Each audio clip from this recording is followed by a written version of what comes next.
In the US, it is the unofficial start of the holiday season, so get ready for some holiday themed episodes starting today with Remembering the Osborne Family Lights at Walt Disney World. Welcome to Pop Culture Passport, your ultimate guide to quirky and cool destinations across the US. I'm your host, Beth Scalacci, aka the Roman Yeti, here to help you dive into the world of theme parks, uncover film and TV locations, and explore quirky museums, roadside attractions, and legendary venues that capture the heart and soul of this unique country. So grab your pop culture passport and let's discover destinations that resonate with your interest, not just with what's trending on social media. Are you ready? Let's roam! Welcome back. It was this weekend in 2015 that we flew down to Walt Disney World to experience the holiday lights at MGM Studios for the last time. I was just feeling nostalgic thinking about them and all the evolution going on in the parks, including some of it that is to come. So I thought I would share this history and what was so special about the Osborne family spectacle of dancing lights. Now, it all started in 1986 when Jennings Osborne, a successful businessman in Little Rock, Arkansas, was asked by his 6-year-old daughter, Allison, nicknamed Breezy, to decorate their home for Christmas. Now, of course, Jennings agreed to his daughter's request and initially began with a modest display. However, we know how this is going to go. As the years went on, his enthusiasm for decorating grew. It led him to add more and more lights each holiday season. He quickly gained a reputation for his elaborate and vibrant displays. Now, by the early 1990s, Jennings' holiday display had transformed into a spectacle featuring over 3 million lights. The display included a variety of decorations, such as lighted figures, animated scenes, and themed decorations, just capturing the festive spirit of Christmas. The increasing popularity of the display drew crowds from all over the region, as you can imagine. People would travel to see the lights, creating a festive atmosphere that encouraged community involvement on holiday celebrations. But here's where the story gets a bit tricky. As the display grew in popularity, so did the crowds. People came from near and far to experience the magic of Jennings lights. While many adored the display, not everyone felt the same way. Some neighbors started to voice their concerns about traffic jam and noise, and it turns out that with great lights come great responsibility. So, facing complaints and actually the threat of legal challenges, Jennings realized he had to find a new home for his beloved holiday tradition. He didn't want to disrupt his neighbors' lives, so he began exploring options that would allow him to share the joy of Christmas without causing the headaches and inconvenience to his neighbors. And then a pivotal moment happened. In the mid 1990s, Jennings caught the attention of the Walt Disney Company. They were on the lookout for unique seasonal attractions. And in 1995, he struck a deal with Disney to relocate the Osborne Family Lights to Disney MGM Studios, which we all now know as Hollywood Studios. That holiday season, the lights made their magical debut at Disney, and let me tell you, they were an instant hit. Families and friends flocked to the park to see this dazzling display, which not only preserved Jennings' original vision, but also transformed into a larger, more immersive experience. Now, initially, the Osborne family lights were located on the residential street section of the Backlot Tour at Disney MGM. This area was designed to resemble a classic New York street, with facades of buildings and storefronts that provided a picturesque backdrop for the dazzling light display. So guests would board the backlot tour tram, which would stop at the residential street during the holiday season, allowing visitors to disembark and walk through the illuminated area. This setup created an immersive experience with millions of lights synchronized to holiday music, transforming the street into a festive wonderland. Now, in 2003, Residential Street was demolished due to the construction of Lights, Motors, Action, Extreme Stunt Show. Remember that one? Well, consequently, the Osborne Family Lights were relocated to the streets of America, where they continued to delight guests until their retirement in 2015. We never saw them on Residential Street, and I didn't even realize this is where that they were in a different location until I started the research for this episode. So the move to the streets of America allowed for a much larger area to showcase the lights. Originally on Residential Street along the backlot tour, the display now spanned a wider pathway, enabling more elaborate and extensive light displays. The new location provided ample space for both guests and the decorations. And the expansion introduced various themed sections to the display, each with unique decorations and experiences. This included areas like Candy Cane Lane, the Twinkling Trees, and the Village. These distinct sections added variety to the display and enhanced the overall experience for guests, allowing them to explore different holiday themes as they walk through the lights. Now, also the number of lights dramatically increased during the move. By the time the lights were on the streets of America, the display featured over 5 million lights. This expansion allowed for more intricate designs, animated light shows, and synchronized music, creating a breathtaking visual experience. One of the standout features of the expanded display was the synchronization of lights to classic holiday music.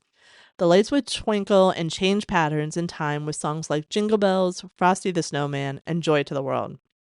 This synchronized show delighted guests and created a magical atmosphere that just really drew people in. And the expanded layout provided more opportunities for guest interactions. Families could stroll down the decorated street, take photos with dazzling lights, and just enjoy the atmosphere. So in June of 2015, Disney announced that the Osborne Family Lights would be retired after the holiday season. This decision was part of a broader plan for the park's expansion, including the development of new areas, most notably Galaxy's Edge, Batuu. So I'm still a little bitter about Batuu every time I'm there. I always think of these lights when I'm in Batuu. I love Batuu, don't get me wrong, but I always think about the lights as well. The final display of the Osborne Family Lights took place during the 2015 holiday season from November 6th, 2015 to January 6th, 2016. And Disney promoted this last chance, to experience the light and encourage guests to come and enjoy the festive atmosphere just one more time. And while the Osborne Family Spectacle of Dancing Lights is permanently closed now, many of the lights were donated to Give Kids the World Village in Central Florida. The lights are used to support the charity's Night of a Million Lights event, and it raises money for the village to provide free vacations to children with critical illnesses and their family. Now, when we first started going to Disney World, Julia wasn't in school yet, so we could go at the beginning of December. And this is when we discovered the wonder of these lights.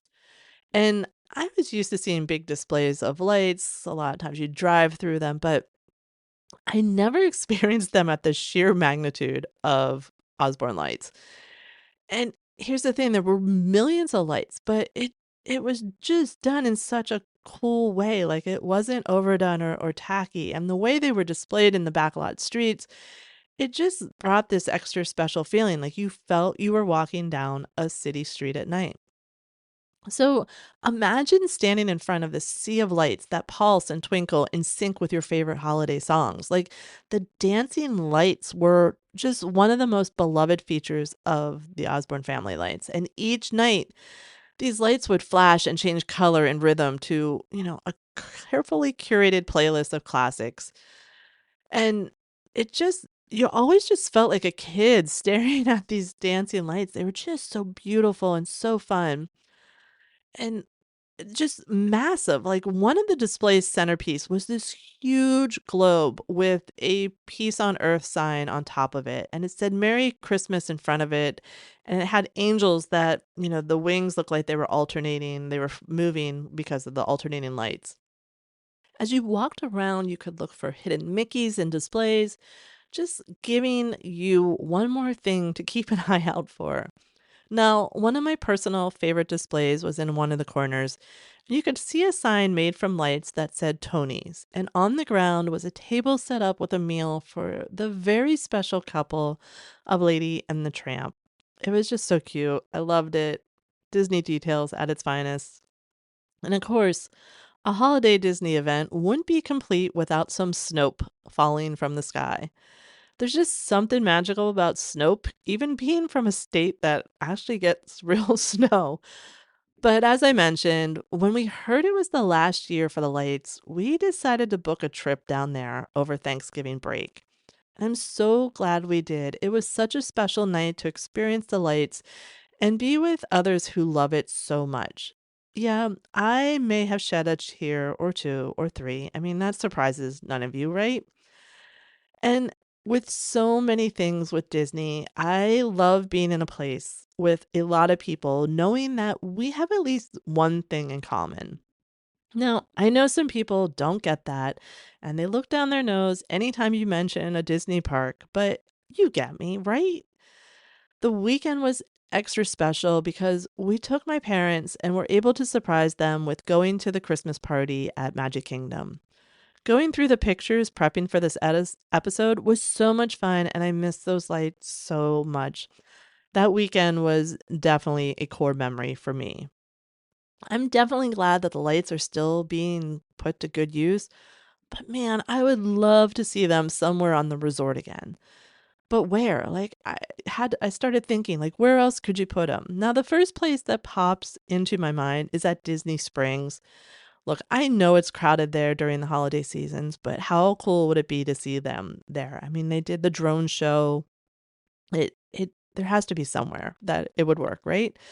Or or maybe over in the Boardwalk Hotel area. I don't know, even maybe a scaled down version in the American Pavilion in Epcot. I don't know. I would love to hear your ideas. So please let me know where we could put them. Or if you're like, no, we're over it, Beth. We don't ever want to see him again. That's okay. You'll break my heart a little bit, but I'll survive. I promise. Now I know it was Walt's vision that the park should always be evolving, and like I said, I love Batu. But sometimes those changes just leave a big hole, and this is one of them.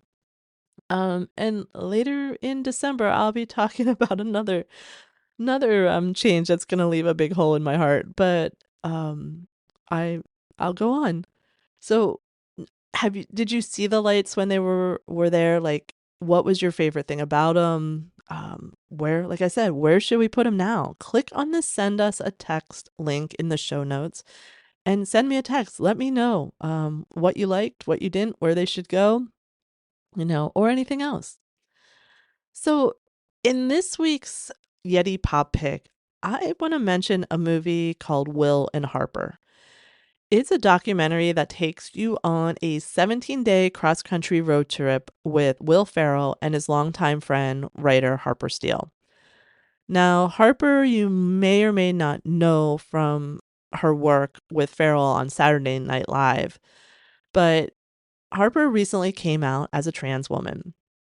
And this heartfelt film explores their evolving friendship and Harper's journey through her gender transition, all against the backdrop of this epic road trip across the US. Um, so of course it's heartwarming, but with Will Ferrell, of course it's hysterical as well.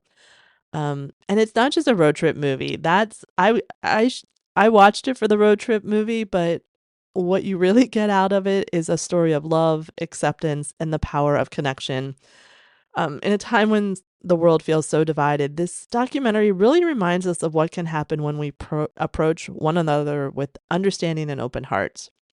It's an important film that celebrates friendships and shows the beauty of supporting someone through their personal journey. If you haven't watched it yet, I highly recommend it. It's on Netflix. Like I said, I turned it on for the road trip movie and was really left changed after it. So please check it out if you have Netflix and have the time.